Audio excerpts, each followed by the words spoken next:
Давайте разберем те ситуации, когда болит поясница и отдает в ногу. То есть есть некая иррадиация в ногу. Иногда есть онемение в ноге. Когда есть такая клиника, конечно, в идеале выполнение МРТ пояснично-крестцового отдела позвоночника. Для чего? Поскольку есть такая клиника, возможно, есть грыжа диска, которая компримирует определенный нерв.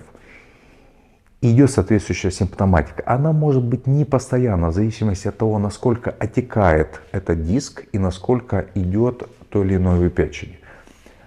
Тогда, зная, что есть грыжа, мы можем подобрать определенные условия лечения, определенные методы тестирования и двигательного режима пациенту, которая будет способствовать уменьшению этой грыжи и не наступлению вот этих проявлений. Другой вариант. Предположим, на пояснице, на МРТ мы не увидели никаких критических изменений, которые могли бы создавать клинику отраженной боли в ноге. Тогда что может быть?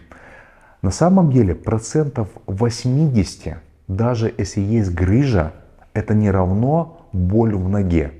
Это говорит о том, что возможно, чаще всего есть гипертонус каких-то мышц, которые компримируют нерв, сдавливают. Это может быть грушевидная мышца. И очень часто гипертонус этой мышцы создает клинику компрессии 4-го поясничного корешка. И когда мы увидели там грыжу, конечно, заключение: все, грыжа виновата. Грыжа ни при чем. И когда мы доказательства этому, когда мы размассируем просто мышцы на уровне таза, боль уходит. Это подтверждает о том, что проблема не в самой грыже. И когда мы тестируем эту мышцу, а у нас есть такая опция при выполнении мануального мышечного тестирования, мы находим гипертонус, и наша задача найти участок тела, из-за которого гипертонус появляется. Я приведу пример. Наш коллега, травматолог-ортопед, на семинаре пожаловался на боли в области седалищного нерва и грушевидных мышц. Мы их протестировали и нашли двухсторонний гипертонус этих мышц. Так вот, данный гипертонус запускался с травмы носа, был перелом носа.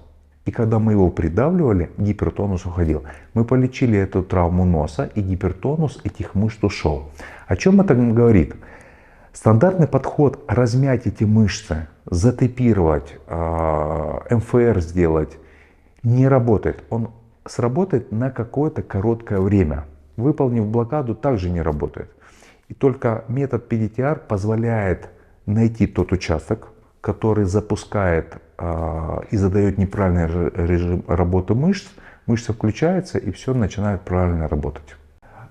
Почему на самом деле при гипертонусе грушевидной мышцы у кого-то есть явная клиника компрессии седалищного нерва, а у кого-то нет? Так вот, для того, чтобы нерв был компримирован, в идеале с точки зрения нейродинамики должны быть две точки натяжения. Иногда одна точка натяжения недостаточно, чтобы была клиника.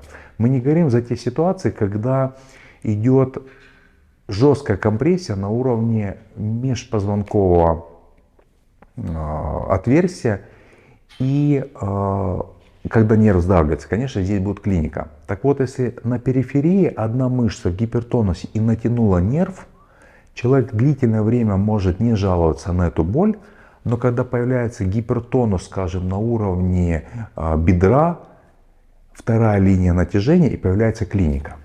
Другая причина. Есть анатомическое расположение седалищного нерва, который иногда проходит через саму мышцу. Вот в данном случае, если мышца находится в гипертонусе, то, конечно, она довольно жестко компримирует этот нерв, и появляется сразу клиника. Другой вариант, когда он проходит прямо под мышцей, гипертонус этой мышцы анатомически не создает сильной клиники со стороны седалищного нерва.